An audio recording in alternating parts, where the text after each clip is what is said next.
Hello बच्चों, मैं Sudesh, chemistry faculty आकाश।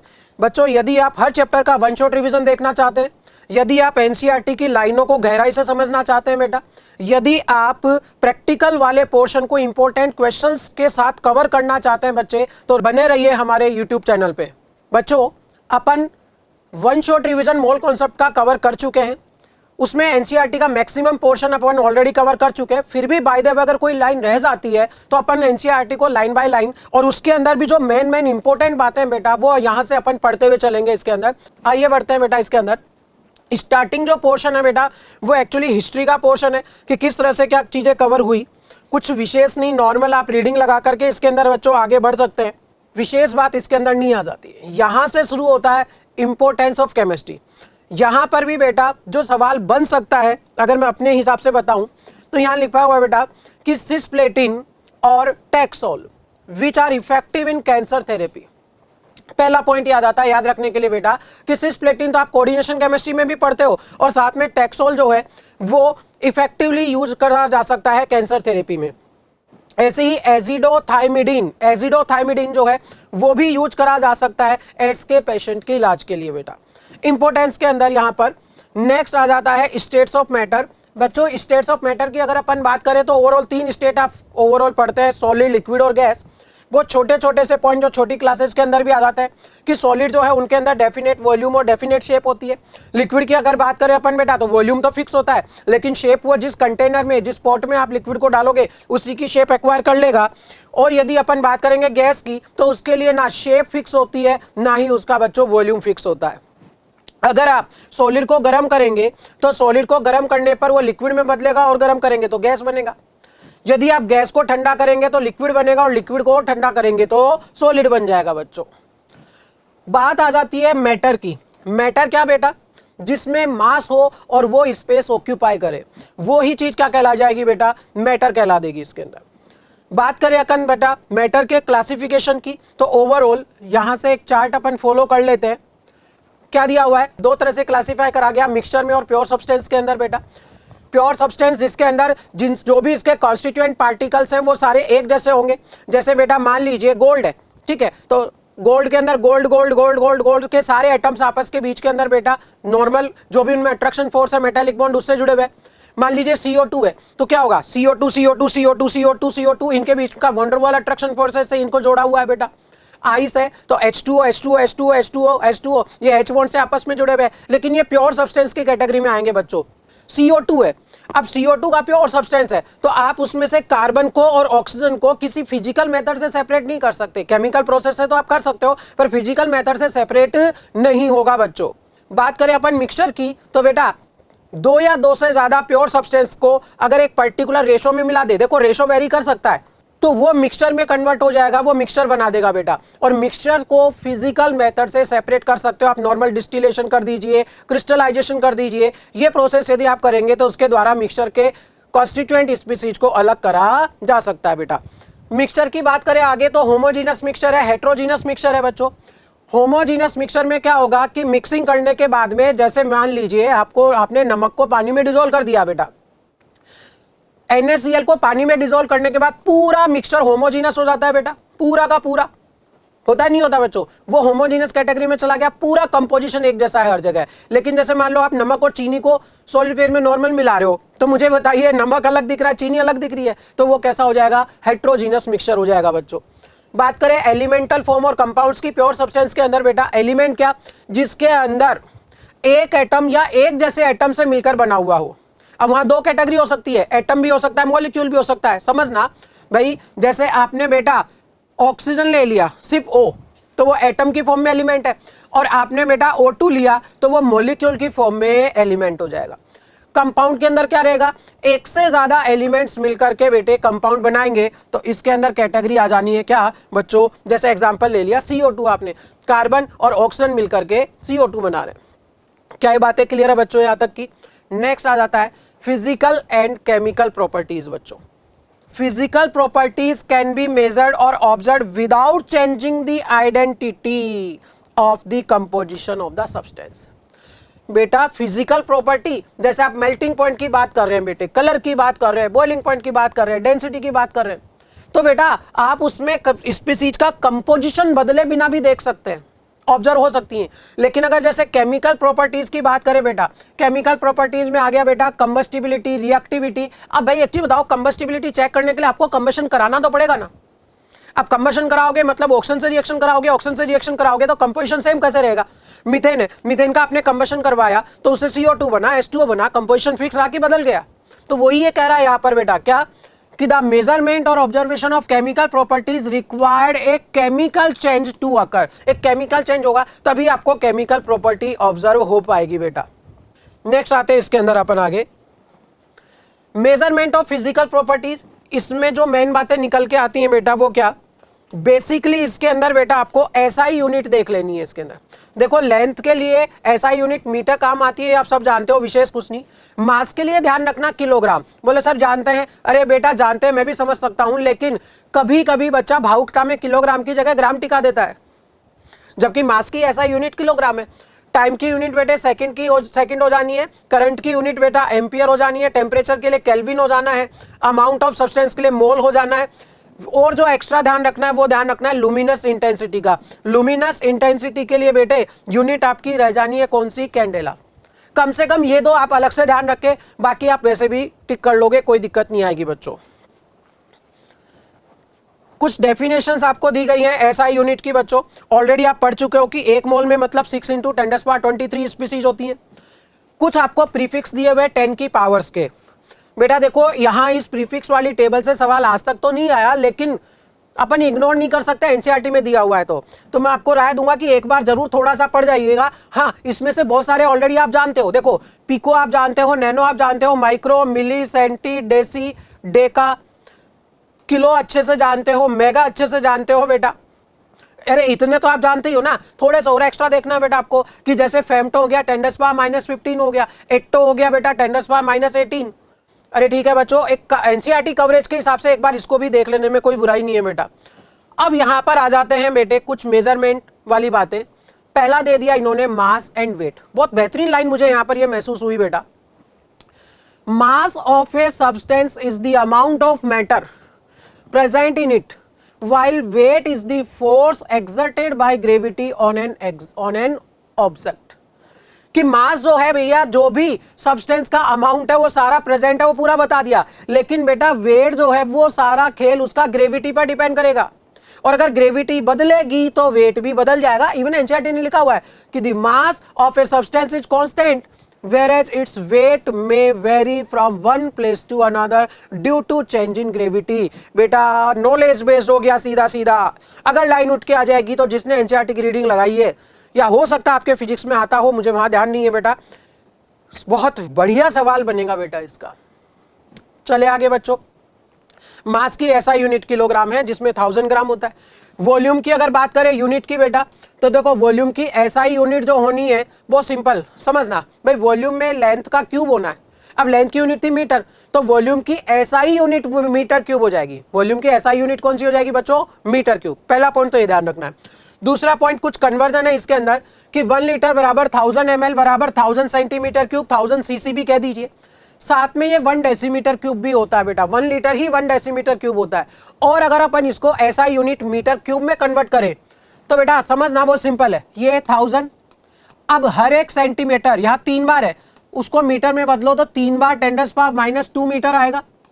अरे बोलो बच्चों, 3 बार 10⁻⁻2 मीटर आएगा, ये मीटर क्यूब में आ गया। तो ये था 10⁻³ प्लस का, 10⁻6 माइनस का, देन आ गया 10⁻³ मीटर क्यूब। क्या बच्चे बात क्लियर आप लोगों को। ये डेंसिटी की बात करें तो डेंसिटी बेटा मास अपॉन वॉल्यूम। अब मास की SI यूनिट आपको बार बार डिस्कस हो चुकी है, किलोग्राम है, और वॉल्यूम की SI यूनिट मीटर क्यूब है, तो डेंसिटी की SI यूनिट क्या हो जाएगी बेटा, किलोग्राम पर मीटर क्यूब। बात करें बच्चों टेम्परेचर की, डिग्री सेल्सियस है, फ़ारेनहाइट है, केल्विन है, ये सब लेके चलते हैं, लेकिन SI यूनिट कौन सी थी बेटा इसके अंदर, केल्विन। SI यूनिट कौन सी है बच्चों, केल्विन। ध्यान देना, यहां से इंपॉर्टेंट सवाल बन सकता है बच्चों कि अगर आपके पास डिग्री सेल्सियस में टेम्परेचर है, आप उसे 9/5 से मल्टीप्लाई करिए और उसमें 32 ऐड कर दीजिए तो डिग्री फ़ारेनहाइट में वो कन्वर्ट हो जाएगा। ये ऑलरेडी आप करते आ रहे हैं कि डिग्री सेल्सियस को केल्विन में बदलना हो तो 273.15 उसमें ऐड कर दीजिए। अब एक विशेष बात इन्होंने लिखी हुई है, और उसे समझने के लिए थोड़ा सा आप एक बार स्केल देखिएगा कि सेल्सियस में चल रहा है 0 से 100 तक, पानी का फ्रीजिंग पॉइंट बॉइलिंग पॉइंट ले लिया। फ़ारेनहाइट के अंदर चल रहा है 32 से 212 तक बेटा, और केल्विन में चल रहा है बेटा कहाँ से 273.15 से लेकर के 373 केल्विन तक। और इन्होंने ये भी कहा है, it is interesting to note that temperature below 0 degree Celsius are possible in Celsius scale, but in Kelvin scale negative temperature is not possible. क्योंकि बेटा 0 केल्विन को ही एब्सोल्यूट 0 बोल दिया जाता है। केल्विन की अगर मैं बात करूं तो इन्होंने साफ सुथरा कह दिया कि केल्विन में आप माइनस मेजर मत करिए, डिग्री सेल्सियस में माइनस आप ले सकते हो और फिर उसको उस माइनस को केल्विन में बदलने के लिए 273.15 आप उसके अंदर ऐड कर सकते हैं बच्चों। क्या मेरी बात क्लियर आप लोगों को? भाई 0 डिग्री सेल्सियस ही तो 273.15 केल्विन होता है ना भाई। बढ़े आगे, अनसर्टेनिटी इन मेजरमेंट, कि आप कोई प्रैक्टिकल कर रहे हो और मेजरमेंट करते हुए भी उसके अंदर थोड़ी बहुत अनसर्टेनिटी रहती है। भाई ह्यूमन एरर हो सकती है ना बेटा, कि प्रैक्टिकल करते वक्त थोड़ी सी मेजरमेंट एरर हो गई हो, और उसे समझने के लिए कुछ जानकारियां पहले एनसीईआरटी दे रहा है। उन्होंने ये भी आपको समझाया यहाँ पर कि साइंटिफिक नोटेशन होता क्या है और जरूरत क्यों पड़ी। बहुत सिंपल सी बात है।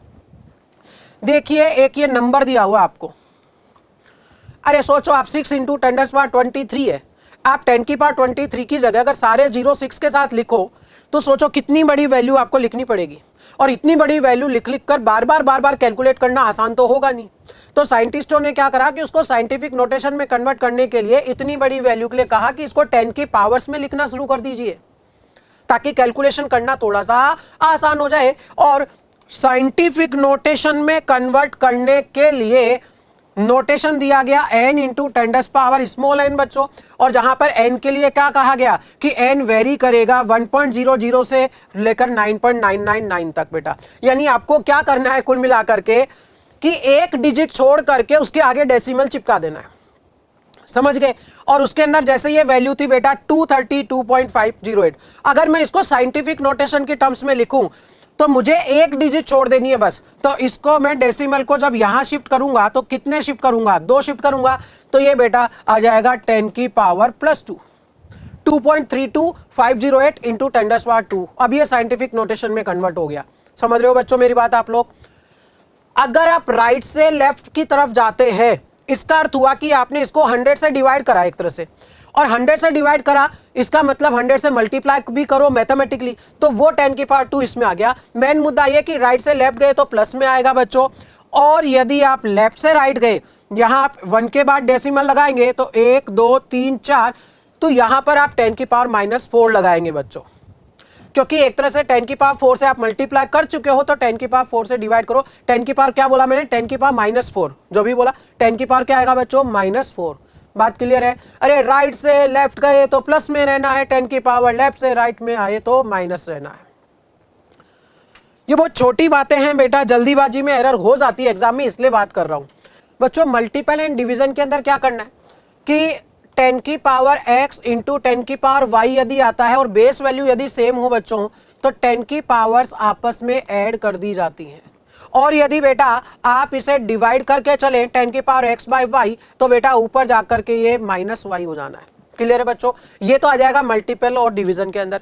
एडिशन और सब्ट्रैक्शन के अंदर बच्चों अगर बात करें तो वास्तव में आप वहां पर काम क्या कर सकते हैं, जैसे मान लीजिए 10 की पावर 2 और 10 की पावर 5 को ऐड करना है, तो एक तरीका तो यह है बेटा आप इनमें से किसी एक को कॉमन ले लीजिए और कॉमन लेके पूरा प्रोसेस करिए। एक तरीका यह है बेटा कि छोटी वैल्यू को इग्नोर कर दो सीधा ही।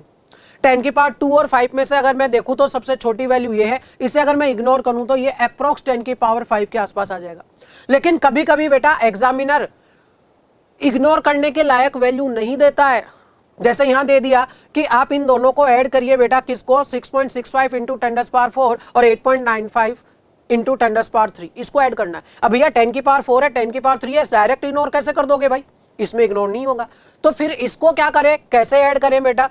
इसको ऐड करने के लिए एक सिंपल सा तरीका क्या है, पहले तो एक काम करो, दोनों को 10 की सेम पावर में लेके आओ, दोनों की 10 की पावर सेम करो। जैसे अगर ये 10 की पावर 4 है और इसे भी मैं 10 की पावर 4 में कन्वर्ट करना चाहूं, सुनना अच्छे से, तो एक तरह से 10 से मल्टीप्लाई कर दो, डिवाइड कर दो। अब 10 से मल्टीप्लाई करा तो ये तो हो गया 10 की पावर 4, यानी ये 10 से डिवाइड हो जाएगा और ये रह जाना है बेटा क्या 0.895। क्या मेरी बात आप लोग समझे क्या? यहां पर देखो ये आ गया इसके अंदर। अब दोनों 10 की पावर 4 में कन्वर्ट हो चुके हैं। अब 10 की पावर 4 दोनों में से कॉमन ले लीजिए तो सीधा सीधा ऐड हो जाएगा 6.65 प्लस 0.895। क्या आपको तरीका समझ आ गया बच्चों? दोनों को 10 की सेम पावर में ला करके चल दीजिए, चीजें आपके लिए आसान हो जाएंगी बेटा। और अगर बहुत ज्यादा गैप है जैसे 10 की पावर 2 और 5 में था तो उसमें से छोटी वैल्यू को आप नेग्लेक्ट करके चल सकते हैं। नेक्स्ट आ जाता है बच्चों सिग्निफिकेंट फिगर्स। अब बेटा सिग्निफिकेंट फिगर्स की आवश्यकता वास्तव में मेजरमेंट स्केल के लिए ही होती है। बेसिकली मैं कहूं तो मेजरमेंट स्केल के लिए कि कितना सिग्निफिकेंटली आप अपना रिजल्ट बता रहे हैं कि हाँ भैया ये सही है, आप भरोसा रखो, वो वाली बात है बेटा। क्या कह रहा है? Significant figures are meaningful digits. Significant figures are क्या? Meaningful digits which are known with certainly plus 1 which is estimated और अनसर्टेन। कहना क्या चाहता है? जैसे 11.2 ml मेजरमेंट करा गया तो बेटा आप 11 के लिए सर्टेन हो कि हाँ भैया ऐसा आप नहीं होगा कि आपको 12 मिल जाएगा या 10 मिल जाएगा, 11 तो मिलेगा ही सिर्फ बेटा। लेकिन 0.2 जो आया ना आगे, तो जो 2 है वो हल्का सा अनसर्टेन है कि भैया हो सकता है 0.2 की जगह 0.3 रहा हो, आपने गलती से 0.2 मेजर कर लिया हो, 0.1 रहा हो। तो यहाँ पर बेटा 11 तो सर्टेन है लेकिन 2 यहाँ पर क्या है बेटे अनसर्टेन फॉर्म में चला जाएगा। बात क्लियर है बेटा? सिग्निफिकेंट फिगर्स के रूल को अपन ने बेटा वन शॉट रिवीजन में मैंने प्रॉपर एनसीईआरटी के ही एग्जांपल लेते हुए डिस्कस कराए। तो फटाफट से देख लीजिए इसके अंदर कि सारे नॉन जीरो डिजिट सिग्निफिकेंट होते हैं। तो यहां तीन सिग्निफिकेंट फिगर है और यहां पर 2 सिग्निफिकेंट फिगर है। दूसरा पॉइंट आ जाता है जीरो का। अब जीरो 3 तरह के होते हैं, एक जो सबसे आगे आ गया नॉन जीरो से भी आगे, एक जो नॉन जीरो के बीच में आया और एक जो नॉन जीरो के लास्ट में आया। अगर नॉन जीरो के आगे आया है भैया उसका कुछ नहीं हो सकता, वो सिग्निफिकेंट फिगर नहीं है, चाहे डेसिमल हो ना हो कोई मतलब नहीं उससे। अगर नॉन जीरो से आगे आया उसमें अपनी गलती नहीं है भैया, अब वो सिग्निफिकेंट फिगर नहीं। नॉन जीरो के बीच में आया, नॉन जीरो के बीच में आया, अब वो तय सिग्निफिकेंट होगा। नॉन जीरो के लास्ट में यदि आया तो फिर उसमें डेसिमल बताएगा कि अगर नंबर में डेसिमल है तो नॉन जीरो के आगे वाला सिग्निफिकेंट होगा और अगर डेसिमल नहीं है तो नॉन जीरो के आगे वाला सिग्निफिकेंट नहीं होगा। एक एग्जांपल से डिस्कस कर ले, फिर आप एनसीईआरटी के सारे एग्जांपल सोल्व कर लेना, सारे हो जाएंगे बच्चों। मान लीजिए मेरे पास है 0.002050, नॉन जीरो से पहले वाले सिग्निफिकेंट नहीं होंगे, नॉन जीरो के बीच वाला सिग्निफिकेंट होगा। और क्योंकि नंबर में डेसिमल है तो बेटा नॉन जीरो के आगे वाले भी सिग्निफिकेंट हो गए। तो यहां सिग्निफिकेंट नंबर्स कितने हैं? 1 2 3 4 5। क्या एग्जांपल समझ आया बेटा आपको? नेक्स्ट आ जाता है इसके अंदर, ये सारे वही एग्जांपल डिस्कस करे गए हैं बच्चों, पूरा समझ आ जाएगा आपको। एक जैसे कहा है फॉर एग्जांपल 100 हैज, खुद सोचो डेसिमल इसमें है नहीं तो नॉन जीरो 1 के आगे वाले फिर सिग्निफिकेंट नहीं होंगे। तो क्या करें? For example 100 has only 1 significant figure. अरे बात क्लियर है क्या? और यहां 100 के बाद डेसिमल है बच्चों, ये मिस है यहां पर, यहां प्रॉपर्ली 100 के बाद डेसिमल है। तो बेटा but 100 decimal has 3 significant figures. 100 के बाद डेसिमल लगा दिया, अब नॉन जीरो के आगे वाले भी हैं सिग्निफिकेंट फिगर्स, और यहां भी डेसिमल लगा हुआ है तो नॉन जीरो के आगे वाले सिग्निफिकेंट फिगर हो जाएंगे। इसके अंदर हो गए बच्चों 4। अरे बातें क्लियर है क्या आप लोगों को?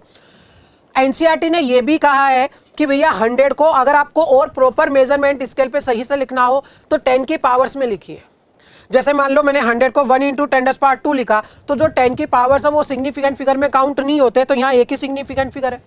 अगर 1.0 करके लिखा तो यहाँ 2 सिग्निफिकेंट फिगर्स है, और 1.00 करके लिखा तो यहाँ 3 सिग्निफिकेंट फिगर है। और इसमें और ज्यादा श्योरिटी आप लेके आ रहे हैं, मतलब 1 से ज्यादा श्योरिटी 1.0 दे रहा है और 1.0 से ज्यादा श्योरिटी 1.00 दे रहा है कि हाँ भैया मेजरमेंट एकदम सही है। क्या बातें क्लियर है बच्चों आप लोगों को? नेक्स्ट आ जाता है इसके अंदर बेटा वही एग्जांपल काउंटिंग का कर रहा हुआ है। अगर आपने काउंटिंग करी है तो बेटे वहां पर इनफाइनाइट सिग्निफिकेंट फिगर हो जाएंगे, सब कुछ सर्टेन है वहां पर बेटा। अरे भैया आप काउंटिंग कर रहे हो 11 बुक्स, अब 11.1 थोड़ी हो जाएंगी, 11 बुक काउंटिंग कर ली ना, दैट्स ऑल। काउंटिंग में सिग्निफिकेंट फिगर कितने होंगे? इनफाइनाइट। और जो 10 की पावर्स है वो सिग्निफिकेंट फिगर में काउंट नहीं होंगी, तो यहां 3 हो जाएंगे, यहां 4 सिग्निफिकेंट फिगर हो जाएंगे बेटा। नेक्स्ट आ जाता है प्रेसिजन एंड एक्यूरेसी। प्रेसिजन क्या रेफर करता है बेटा? Closeness of various measurements for the same quantity. कि कोई एक प्रैक्टिकल कर रहे हो, एक ही प्रैक्टिकल के लिए बार बार आप मेजरमेंट कर रहे हो और सारे मेजरमेंट एक जैसा रिजल्ट दे रहा है। ट्रू वैल्यू के पास आ रहा है कि नहीं आ रहा उससे मतलब नहीं है, हो सकता है पास आए, हो सकता है ना आए, लेकिन सबके रिजल्ट एक जैसे आ रहे हैं। और एक्यूरेसी का मतलब बेटे आपका वैल्यू ट्रू वैल्यू के पास आना चाहिए। एक एग्जांपल एनसीईआरटी ने टेबल दिया हुआ है और उसकी ट्रू वैल्यू दी गई है 2.00 ग्राम। अब यहां पर देखिए स्टूडेंट ए जो है उसका एक्सपेरिमेंट नंबर 1 और 2, तो 2.0 के आसपास ये दोनों ही नहीं है। हाँ 2.0 के आसपास नहीं है मतलब ये एक्यूरेट नहीं है, एक्यूरेट नहीं है। लेकिन क्या दोनों रिजल्ट एक दूसरे के पास पास है बेटा? तो वास्तव में स्टूडेंट फर्स्ट के लिए मैं क्या कह सकता हूं कि ये प्रेसाइज तो है पर एक्यूरेट नहीं है। स्टूडेंट बी, भैया ना तो ट्रू वैल्यू के पास है, ट्रू वैल्यू कितनी थी 2.00 ग्राम, ना तो ट्रू वैल्यू के पास है ना खुद के रिजल्ट पास है, तो ना तो ये प्रेसाइज है ना ही ये एक्यूरेट है बेटा।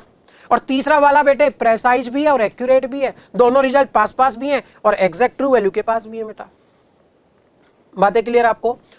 Addition and subtraction in the terms of significant figure क्या कह रहा है बेटा? The result can not have more digits to the right of the decimal point than either of the original numbers. अरे भैया आपको जितने भी नंबर दिए हुए हैं उनके डेसिमल के राइट में जितने नंबर हो वो सारे देख लो, इसमें 2 है, इसमें 1 है और इसमें 3 है, तो जिसमें मिनिमम नंबर हो ना उससे ज्यादा आपके आंसर में भी नहीं होने चाहिए। यहां मिनिमम कितना बेटा, कितना सिग्निफिकेंट मतलब कितना नंबर है डेसिमल के बाद? 1।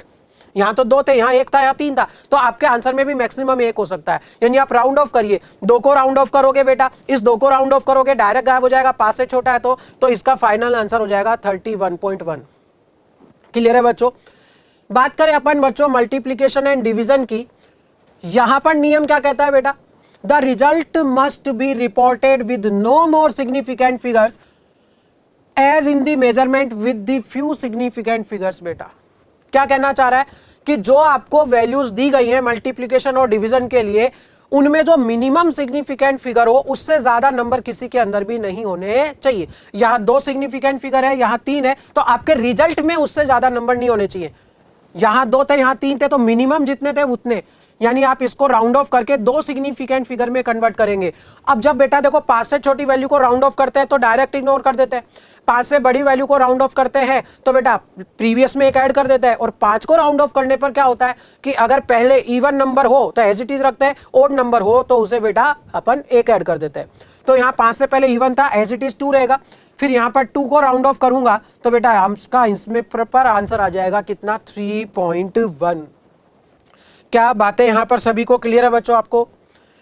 नेक्स्ट आ जाता है बेटा इसके अंदर डायमेंशन एनालिसिस। कुछ नहीं, देखो सिर्फ यूनिट कन्वर्जन है। क्या कह रहा है बेटा कि आपको 3 इंच दिया हुआ है एक पीस विद मेटल और उसको किस में कन्वर्ट करना है? सेंटीमीटर में। तो बेटा आपको वन शॉट रिवीजन में भी मैंने लिखवाया है 1 इंच बराबर 2.54 सेंटीमीटर है।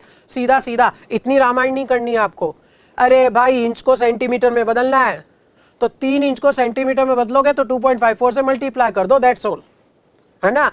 इतना ज्यादा आपको रामायण नहीं चलानी इसके अंदर कि मतलब पता नहीं क्या क्या वैल्यू कन्वर्ट करके देख रहे हो।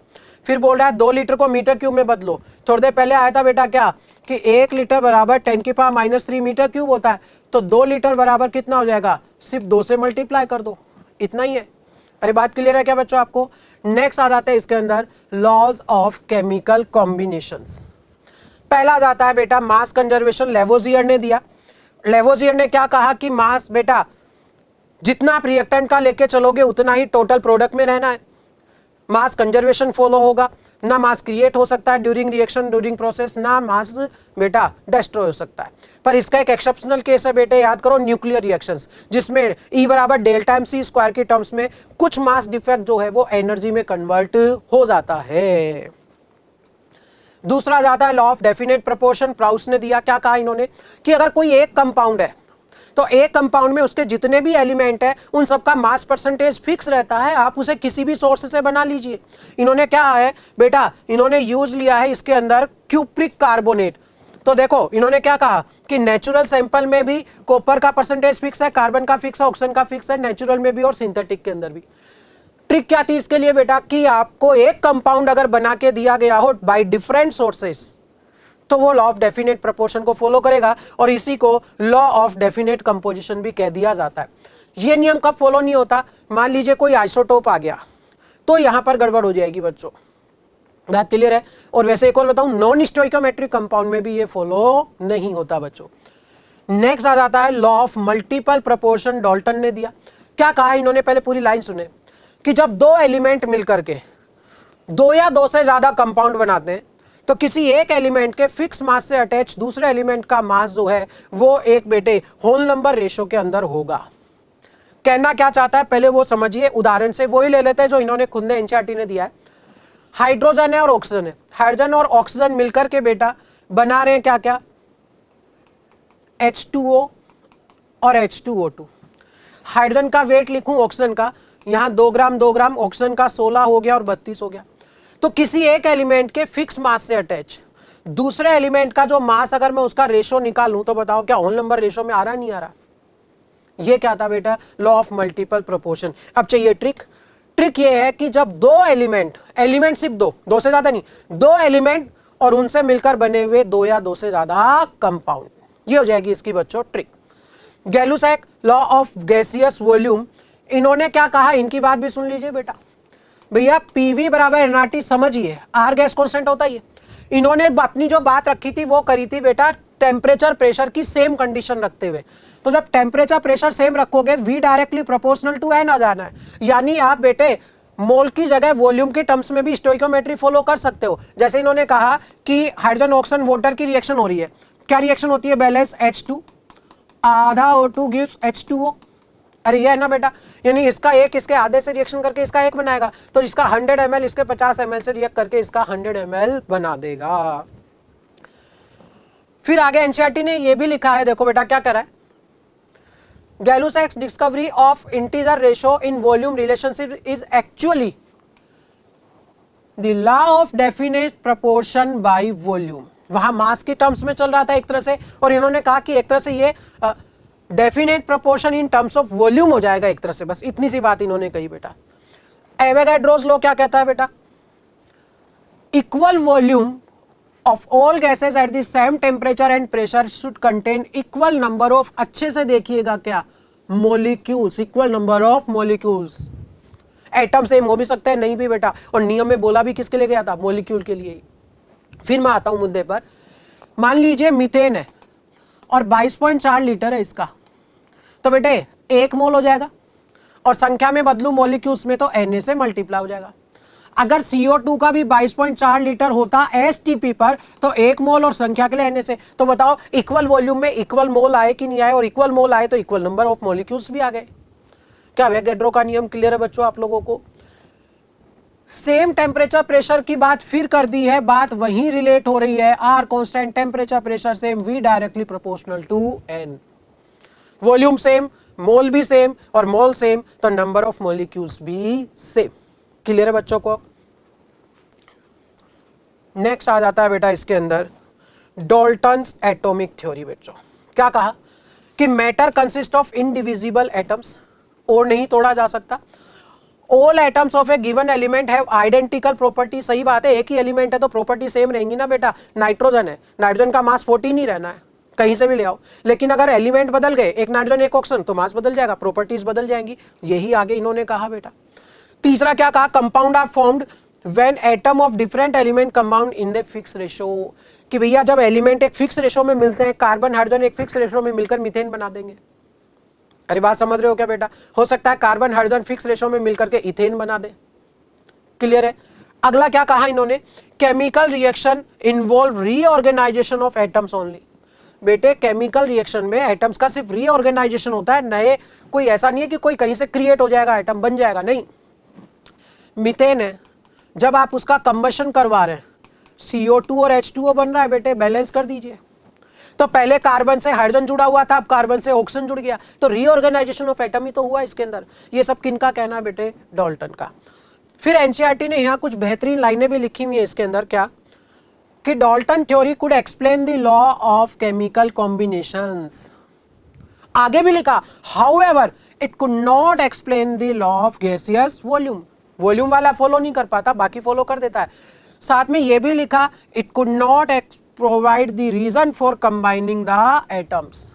इन्होंने ये भी एक्सप्लेन नहीं कर पाए कि भैया आखिर एटम्स मिलकर के कंपाउंड बना क्यों रहे, इस बात को ये एक्सप्लेन नहीं करते। एटॉमिक मास की बात करें बेटा, जो स्टार्टिंग फेज, देखो आजकल की तारीख में तो क्या है, एग्जैक्ट एक सिंगल एटम का मास मेजर कर सकते हो मास स्पेक्ट्रोस्कोपी टेक्निक के द्वारा। बेटा कौन सी टेक्निक के द्वारा? Mass spectrometry, mass spectrometry. ये सवाल सिंपल सा है, बन जाए कि भैया क्या एग्जैक्ट एक एटम का वेट मेजर हो सकता है? बिल्कुल हो सकता है। कौन सी टेक्निक से? मास स्पेक्ट्रोमेट्री से बेटा।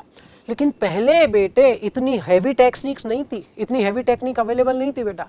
तो उस समय क्या होता था, रिलेटिवली मेजर करा जाता था, और रिलेटिवली मेजर करने के लिए शुरुआत में हाइड्रोजन को यूज लिया गया और उसका मास 1 मान लिया गया एज ए स्टैंडर्ड। फिर उन्होंने कहा कि आगे जाकर के हाइड्रोजन की जगह फाइनली अभी बेटे किसको माना गया है? कार्बन 12 को बेटा। कार्बन 12 आइसोटोप को कंसीडर करा गया है एज ए स्टैंडर्ड। हालांकि मैं बताऊं तो हाइड्रोजन के बाद नंबर ऑक्सीजन का भी आया था, वो फिजिक्स और केमिस्ट्री में दो के अलग अलग मेजरमेंट आ रहे थे, इसलिए ऑक्सीजन को अवॉइड करके फाइनली किस पे आ गए बच्चों? कार्बन पे शिफ्ट हो चुके हैं। बात करें अपन एएमयू की, atomic mass unit. Exactly atomic mass unit होता क्या है बेटा कि कार्बन का एक एटम है, वो भी C12 वाला, उसके मास का 1/12 पार्ट ही 1 AMU कहलाता है, उसी को यूनिफाइड मास यू भी बोला जाता है बेटा। दूसरा पॉइंट कि AMU को ग्राम में बदलना हो तो या तो Na से डिवाइड कर दो या फिर 1.6 इंटू 10⁻⁻24 से मल्टीप्लाई कर दो ग्राम में कन्वर्ट करने के लिए बच्चों। क्लियर है बच्चों? एवरेज एटॉमिक मास बेटा देखो, नेचर में एलिमेंट्स एटम्स हो ना बेटा आइसोटोपिक फॉर्म में होते हैं और उन सबके कुछ ना कुछ परसेंटेज रेशियो रहते हैं बेटा। तो आप जो मास यूज लेते हैं ना वो उनका एवरेज यूज लेते हैं। क्लोरीन 35 है, क्लोरीन 37 है, दो तरह के आइसोटोप उसके, लेकिन उसका मास आप लेते हो 35.5। अब वो कहां से आया भाई? वो उन दोनों का एवरेज है बेटा। एवरेज मास निकालने के लिए बेटा इन्होंने पूरा तरीका भी समझाया। फॉर्मूला क्या पढ़ते हो एवरेज निकालने के लिए बेटा आप लोग? M1x1 M2x2 जितने भी आइसोटोप है divide by x1 plus x2। अरे ठीक है भाई, अगर आप यहां से कार्बन के लिए एवरेज निकालें तो कार्बन 12 वाला मास और वो 98.89% है, प्लस कार्बन 13 वाला वो 1.108 है बेटा, प्लस कार्बन 14 वाला वो 2 इंटू 10⁻⁻10 है, और कंप्लीट डिवाइड कर दीजिए किससे? 100 से। आ जाएगा average atomic mass. Molecular mass में सिर्फ इतना करना है कि सारे एटम्स के मास जोड़ दोगे तो मॉलिक्यूलर मास आ जाएगा। उसके आगे फॉर्मूला मास थोड़ा सा समझने के लिए, फॉर्मूला मास बच्चों ध्यान दीजिएगा आयनिक कंपाउंड्स के लिए होता है। पहला पॉइंट, मेटल नॉन मेटल मिलकर बना हुआ, जैसे एग्जांपल NaCl। अब उसमें फॉर्मूला मास की जरूरत क्यों पड़ी? इन्होंने क्या कहा है बेटा? Such substance such as sodium chloride do not contain discrete molecule as they are constituent units. Discrete form में अवेलेबल नहीं होते, जैसे मीथेन CH4 फॉर्म में अवेलेबल हो गया, CO2 अवेलेबल हो गया, लेकिन NaCl एक अकेला नहीं है। कैसे? एक Na 6 क्लोराइड से सराउंडेड है और एक क्लोराइड 6 Na से सराउंडेड है। ग्लूकोज का मॉलिक्यूलर मास पूछा है बेटा इसने। मॉलिक्यूलर मास, मोलर मास नहीं, मॉलिक्यूलर मास बेटा, यानी एक मॉलिक्यूल का मास, और एक मॉलिक्यूल के मास में बेटा ग्राम में आएगा कि AMU में? AMU में आ जाएगा बेटा 180 AMU। U या AMU एक ही बात है। अगर इसी की जगह मोलर मास पूछता, मोलर मास वो 1 मोल का होता है, तो ये आ जाता 180 ग्राम। मेरी बात समझ रहे हो? नेक्स्ट आ गया mole concept and molar mass. 1 मोल में 6 इंटू 10⁻23 स्पीसीज होती हैं। ग्राम में आपके पास में वेट है बेटा, मोलर मास से डिवाइड कर दीजिए, मोल आ जाएंगे। अगर नंबर है तो Na से डिवाइड कर दीजिए, वॉल्यूम लीटर में है तो 22.4 से डिवाइड कर दीजिए, ml में है तो 22,400 से डिवाइड कर दीजिए। लेकिन वॉल्यूम वाला फॉर्मूला तब अप्लाई होगा जब STP कंडीशन हो और साथ ही साथ बेटे वेपर या गैस हो। अरे बात क्लियर है क्या बच्चों आप लोगों को? दूसरी सीधे डेफिनेशन पे आइए। The mass of 1 mole of a substance in gram is called its molar mass. Molecular mass अलग बात, मोलर मास अलग बात बेटा। नेक्स्ट आ जाता है परसेंटेज कंपोजिशन। एक सिंपल सा फॉर्मूला पढ़ा था कि जिसका परसेंटेज कंपोजिशन अपन को निकालना है उसका वेट, पूरे कंपाउंड का वेट डिवाइड कर दीजिए इनटू 100। जैसे एक सिंपल सा उदाहरण है बेटे, मास percentage of hydrogen in water. तो बेटा वाटर की बात करें तो यहां पर इसके अंदर एक हाइड्रोजन का 1 है, 2 का 2 हो जाएगा, तो हाइड्रोजन का आ गया ऊपर, नीचे पूरे स्पीसीज H2O का कितना हो गया 18 × 100। बात क्लियर है बच्चों ये। और इसी मास परसेंटेज की सहायता से अपन निकालते हैं क्या बेटा, इंपेरिकल एंड मॉलिक्यूलर फॉर्मूला। अगर बेटा सिंपलेस्ट रेशो है, सिंपलेस्ट होल नंबर रेशो है, तो वो तो है इंपेरिकल फॉर्मूला। और वास्तव में जितने भी एटम प्रेजेंट है एग्जैक्ट नंबर लेके चल रहे हो तो वो हो जाएगा मॉलिक्यूलर फॉर्मूला। कहना क्या चाहता हूं, बेंजीन है C6H6, ये इसका मॉलिक्यूलर फॉर्मूला। और अगर इसी को सिंपलेस्ट में कन्वर्ट कर दिया CH, ये इसका इंपेरिकल फॉर्मूला। जरूरी नहीं है कि इंपेरिकल और मॉलिक्यूलर फॉर्मूला हमेशा अलग ही आए। स्पीसीज का मीथेन है, उसका मॉलिक्यूलर भी CH4 है और इंपेरिकल फॉर्मूला भी CH4 है। बेहतरीन सवाल है, मैंने वन शॉट रिवीजन में इसी सवाल को डिटेल में डिस्कस करा है। एग्जैक्टली यही सवाल लिया था, डेटा यहीं के लिए थे बेटा। फिर से सुन लीजिए कि इस सवाल को सोल्व करने के लिए आप पहले एलिमेंट का परसेंटेज लिख लीजिए बेटा। हाइड्रोजन का है 4.07, कार्बन का 24.27 और बच्चों क्लोरीन का है 71.65। इनके एटॉमिक मासेस से आपने डिवाइड कर दिया, ठीक है बेटा। ये आया 4.07, ये आया बेटे 2.02 और ये भी आ जाएगा 2.02। क्योंकि सिंपलेस्ट रेशो चाहिए तो जो सबसे छोटी वैल्यू मिली उससे वापस डिवाइड कर दिया आपने बेटे। तो यहां से ये हाइड्रोजन तो आ जाएंगे संख्या में लगभग 2, कार्बन आ जाएगा 1 और क्लोरीन आ गया 1। तो बेटा कार्बन का 1, हाइड्रोजन के 2, क्लोरीन का 1, ये आ जाएगा इसका इंपेरिकल फॉर्मूला। बात क्लियर है बेटा। मॉलिक्यूलर फॉर्मूला पे अगर जाना है तो पहले आपको एन वैल्यू निकालनी होगी। एन वैल्यू कैसे निकालें बेटा, ऊपर मॉलिक्यूलर फॉर्मूला का वेट बेटा, और वास्तव में मॉलिक्यूलर फॉर्मूला का वेट आपको दिया हुआ है 98.96 डिवाइड बाय इंपेरिकल फॉर्मूला का वेट। इसे सोल्व करोगे, कार्बन का 12, 2 हाइड्रोजन का और 1 क्लोरीन का, तो वो आ जाएगा 49.5, ये आ गया 2।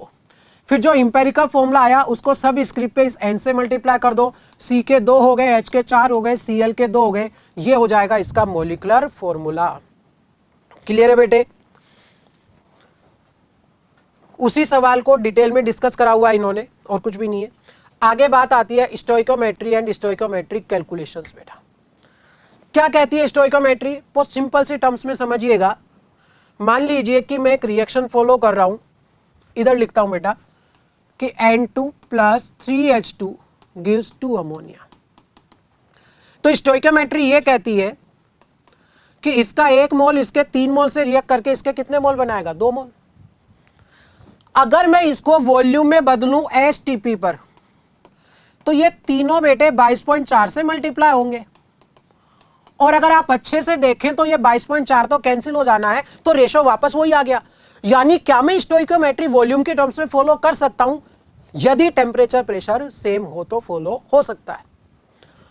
अगर मैं इनको नंबर ऑफ मॉलिक्यूल में कन्वर्ट करूं तो बेटा तीनों ही तो Na से मल्टीप्लाई होंगे, और Na कैंसिल हुआ तो रेशो फिर सेम आ गया। यानी आप स्टोइकोमेट्री नंबर ऑफ मॉलिक्यूल की टर्म्स में भी फॉलो कर सकते हैं। अगर मैं इन तीनों को वेट में कन्वर्ट करूं तो बेटा N2 का 28 हो गया, हाइड्रोजन का बेटा 2 से मल्टीप्लाई कर दो और इसको 17 से। अब सिंपल रेशो में कैंसिल नहीं हो रहा। इसका सीधा सा अर्थ यह है कि भैया वेट की टर्म्स में डायरेक्ट स्टोइकोमेट्री फॉलो नहीं होती, उसे पहले मोल में कन्वर्ट करके आपको सोल्व करना चाहिए। या फिर वहां आप अगर वेट को डायरेक्ट सोल्व करना चाहते हैं तो स्टोइकोमेट्री और वेट दोनों का ध्यान रखते हुए फिर आपको सोल्व करना होगा। बात क्लियर है बच्चों। नेक्स्ट आ जाता है बेटा इसके अंदर लिमिटिंग रिएजेंट। लिमिटिंग रिएजेंट बेटा वो रिएक्टेंट है जिसका अमाउंट खत्म हो जाने से रिएक्शन रुक गई। अब इसको समझने के लिए बेटा अपन एक छोटी सी बात और इसके अंदर दी हुई है बेटा। क्या, पहले उसको देख ले अपन कि balancing of a chemical equation दी हुई है। तो बेटा कंबशन का बैलेंसिंग मैं ऑलरेडी सिखा चुका हूं आपको कि कार्बन अगर है तो CO2 में बदलेगा, हाइड्रोजन है तो H2O में बदलेगा। और बैलेंस करने के लिए पहले कार्बन बैलेंस करो, फिर हाइड्रोजन, देन ऑक्सीजन। बाकी बैलेंसिंग आप डिटेल में रेडॉक्स में पढ़ लेते हैं बेटा। तो पहले यहां अपन बेटा लिमिटिंग रिएजेंट को सवाल की तरीके से सीखें, बेहतर होगा अपने लिए। ठीक है ना बेटा। कुछ सवाल जैसे यहां दिए हुए हैं, calculate the amount of water produced by the combustion of 16 gram of methane। क्या रिएक्शन लिखी हुई है बेटा, मीथेन का कंबशन करवाया जा रहा है। मीथेन था, कंबशन मतलब रिएक्शन विद ऑक्सीजन, आप CO2 बना देंगे और H2O बना देंगे। कार्बन का एक ही था बेटा, हाइड्रोजन के यहाँ पर 2 लेने होंगे, 2H2O आ जाएगा 4 हाइड्रोजन के लिए और ऑक्सीजन 2। ठीक है बच्चों, क्या कह रहा है, calculate the amount of water produce by combustion of 16 gram methane. यानी बेटा यहाँ इसने अमाउंट मीथेन का दिया, ऑक्सीजन का नहीं दिया। अब यहाँ दो बातें देखो, जब भी एक रिएक्टेंट का अमाउंट दे दूसरे का ना दे और रिएक्शन करवा दे तो आप ये मान के चलिए कि दूसरा जितना चाहिए सब सफिशिएंट मात्रा में मिलेगा। दूसरा क्या इसके अंदर बेटा, एक और चीज बताऊं आपको, कंबशन जब होता है तो वहां पर प्रॉपर ऑक्सीजन उतनी सप्लाई करी जाती है जितनी रिक्वायर्ड हो। तो बेटा इसको पहले मोल में बदल लीजिए, मोलर मास 16 था, 1 मोल आ गया बेटा। और स्टोइकियोमेट्री कहती है कि 1 मोल जाने से इसके 2 मोल अगर बन रहे हैं तो यहाँ इसका 1 मोल जाने से 2 मोल बनेंगे, और 2 मोल को यदि मैं वेट से मल्टीप्लाई करूं तो यह आ जाएगा 36 ग्राम। सवाल क्लियर है बेटा। नेक्स्ट इसमें दी हुई है प्रॉब्लम क्या, how many moles of methane are required to produce 22 gram CO2। Reaction फिर से इन्होंने सेम ली हुई है। तो बेटा ये रिएक्शन अपन ऑलरेडी बैलेंस करना सीख चुके हैं। अब ये यहां पर जानकारी जो सवाल में दे रहा है सिर्फ 22 ग्राम CO2 की दे रहा है और इसका अमाउंट आपसे पूछा गया। तो बेटा इसको मोल में बदलने के लिए 44 से डिवाइड करिए, 0.5 मोल। और स्टोइकियोमेट्री कहती है कि इसके 1 मोल के लिए इसका 1 मोल रिक्वायर्ड है, तो 0.5 के लिए 0.5 मोल रिक्वायर्ड हो जाएगा। अगर वेट में बदलना हो तो मोलर मास 16 से मल्टीप्लाई करो, 8 ग्राम आ जाएगा। बात क्लियर है बच्चों। अब प्रॉपर अगला जो सवाल है प्रॉपर लिमिटिंग रिएजेंट का है। रिएक्शन में कहा गया है कि भैया 50 किलोग्राम नाइट्रोजन और 10 किलोग्राम हाइड्रोजन की रिएक्शन करवाइए और बताइए कि कितना अमोनिया बनेगा। इवन सवाल में यह भी पूछा गया है आइडेंटिफाई द लिमिटिंग रिएजेंट। यहां अपना प्रॉपर LR वाला सवाल क्लियर हो जाएगा, वो भी विद NCERT के क्वेश्चन के साथ में। बेटा आप समझ सकते हो NCERT का सवाल कितना इंपॉर्टेंट होता है। माना कि इजी है पर बेटा इजी भी गलत हो जाते हैं जल्दीबाजी में। ध्यान से सीखिएगा सवाल को बेटे। रिएक्शन जो होगी N2 plus 3H2 gives 2 ammonia, ये रिएक्शन होनी है बेटा आपके पास। N2 plus 3H2 gives 2 ammonia. सवाल में नाइट्रोजन का वेट दिया गया था बेटे 50 किलोग्राम और हाइड्रोजन का दिया गया था 10 किलोग्राम। किलोग्राम में दिया हुआ है, पहले अपन डिस्कस कर चुके हैं स्टोइकियोमेट्री में कि किलोग्राम में डायरेक्ट रिएक्शन करवाना सही नहीं है, पहले उसे मोल में कन्वर्ट कर लीजिए। मोलर मास N2 के लिए 28 आ जाएगा और हाइड्रोजन का 2 हो जाएगा। तो बेटा ये इनके मुझे बताइए मोल आए कि किलो मोल। बेटा किलोग्राम था तो ये इनके किलो मोल आ चुके हैं इनिशियल। बातें क्लियर है बच्चों। उसके बाद क्या तरीका बताया बेटा आपको, वन शॉट रिवीजन में बाकायदा सिखाया है कि जो भी मोल आपके पास अवेलेबल है, N2 के मोल कितने अवेलेबल है बेटा 50/28 और इसके मोल अवेलेबल है 5। अरे सुन रहे हो मेरी बात आप लोग। मोल लिखने के बाद स्टोइकियोमेट्रिक मल्टीपल से डिवाइड कर दीजिए, इसका 1 ही है और इसका 3 है। अब एक तरीका तो यह है कि आप पूरा डिवाइड करके चेक कर लीजिए, एक तरीका थोड़ा कॉमन सेंस लगा है, अगर मैं इसको 50-30 भी तो लिख सकता हूं मैथमेटिकली, एक ही बात है ना बेटा। अब बताइए दोनों में से छोटी वैल्यू कौन होगी, ये वाला छोटा मिलेगा, ये LR होगा और LR बचेगा कि पूरा कंज्यूम होगा रिएक्शन में बेटे, पूरा कंज्यूम होगा। अब बच्चा क्या करता है, मैं पूरी बात सुनना बेटा, गलती कहां होती है। बच्चे ने 5/3 करा, 5/3 करा, उसका 1.66 समथिंग आ गया बेटा 5/3 करने के बाद में, यही आएगा ना बेटा 3 1 2 हाँ 1.66। अब बच्चा क्या करता है, LR निकाला 1.66 आया उसका, ये वैल्यू ठीक है ना। अब वो आगे रिएक्शन इसके 1.66 से कर रहा होता है। भैया यही तो गलती है, ये आपने LR निकाला था और उसे वहीं छोड़ दो। अरे बेटा इसके मोल 1.66 है कि 5 मोल है, 5 मोल है इसके, ना कि 1.66। यही गलती होती है बच्चों से, अच्छे अच्छे पढ़ने वाले बच्चे ये वाली गलती कर रहे हैं। LR निकालना अलग बात, जो अवेलेबल मोल है वो अलग बात। 5 मोल थे, 5 मोल से रिएक्शन करवाइए। और यूनिटरी मेथड कहता है कि जब इसके 3 मोल जाते हैं तो इसके 2 बनते हैं, तो 5 के रेस्पेक्ट में 2/3 इंटू 5 मोल बनेंगे, 2/3 इंटू 5 मोल। और अगर मैं इसको वेट में कन्वर्ट करूं तो 2/3 इंटू 5 इंटू अमोनिया का मोलर मास हो जाएगा 17। ये हो गया 5 2 10, ये आया 170/3। बेटा डिवाइड कर लीजिए, आंसर आ जाएगा किस यूनिट में, किलोग्राम में आ गया बेटा ये। और लिमिटिंग रिएजेंट हाइड्रोजन। बच्चों अभी LR वाली बातें क्लियर आप लोगों को। नेक्स्ट आ जाता है बेटा इसके अंदर कंसंट्रेशन टर्म्स। देखिए बच्चों कंसंट्रेशन टर्म्स NCERT ने जो दी गई है, अगर उसकी बात करूं, wait percentage, mole fraction, molarity और मोलैलिटी। एनसीईआरटी ने इतने दिए हुए, वन शॉट में अपन ने सारे लिख लिए बेटा। यहां कौन कौन सी कंसंट्रेशन ऐसी हैं जो टेम्परेचर पर डिपेंड नहीं करती, फटाफट बोलिए बेटा।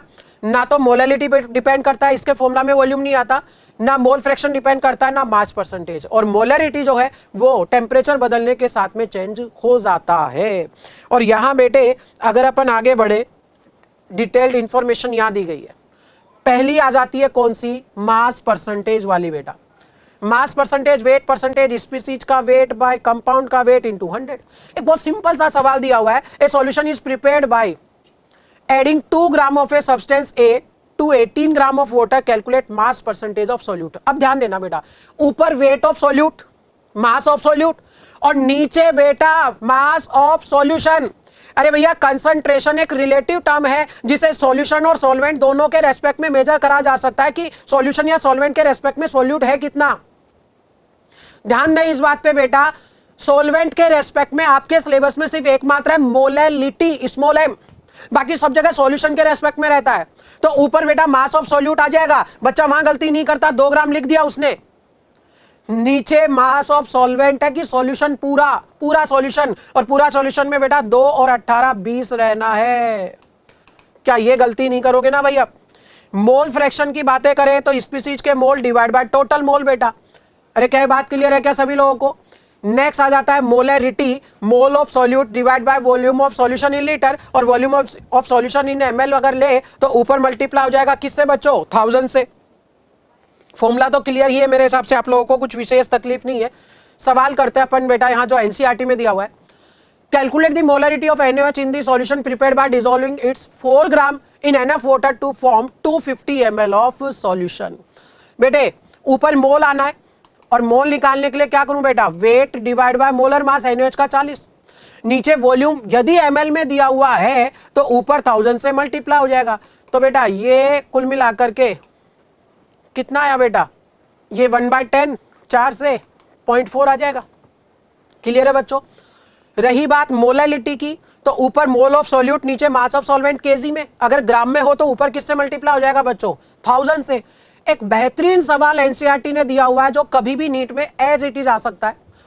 मोलैलिटी गिवन है, डेंसिटी गिवन है, और आपसे पूछी गई है मोलैलिटी। याद करो बेटा फॉर्मूला, मोलैलिटी बराबर molarity into 1000 divide by density into 1000 minus molarity into molar mass of solute.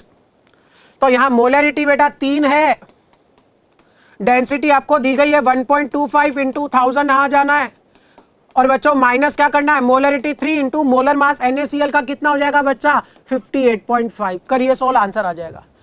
तो ये था बेटा अपना मोल कॉन्सेप्ट का एनसीईआरटी का कवरेज पूरा का पूरा। इससे पहले जो वन शॉट रिवीजन आपको भेजा गया बेटा उसे पूरा देखिए, देन इसे कवर करिए, और फिर अपन बेटा क्वेश्चंस का भी एक सेशन करेंगे। और बेटा बिल्कुल मत डरिए, कितना भी टिपिकल से टिपिकल आपका चैप्टर हो, ये वन शॉट रिवीजन सीरीज पूरी देखने के बाद में आपका कोई भी चैप्टर ऐसा नहीं रहेगा जिसमें आपको तकलीफ हो बेटा। तो बने रहिए हमारे साथ बेटा ये सारी चीजें कवर करने के लिए। ओके बच्चों, थैंक यू।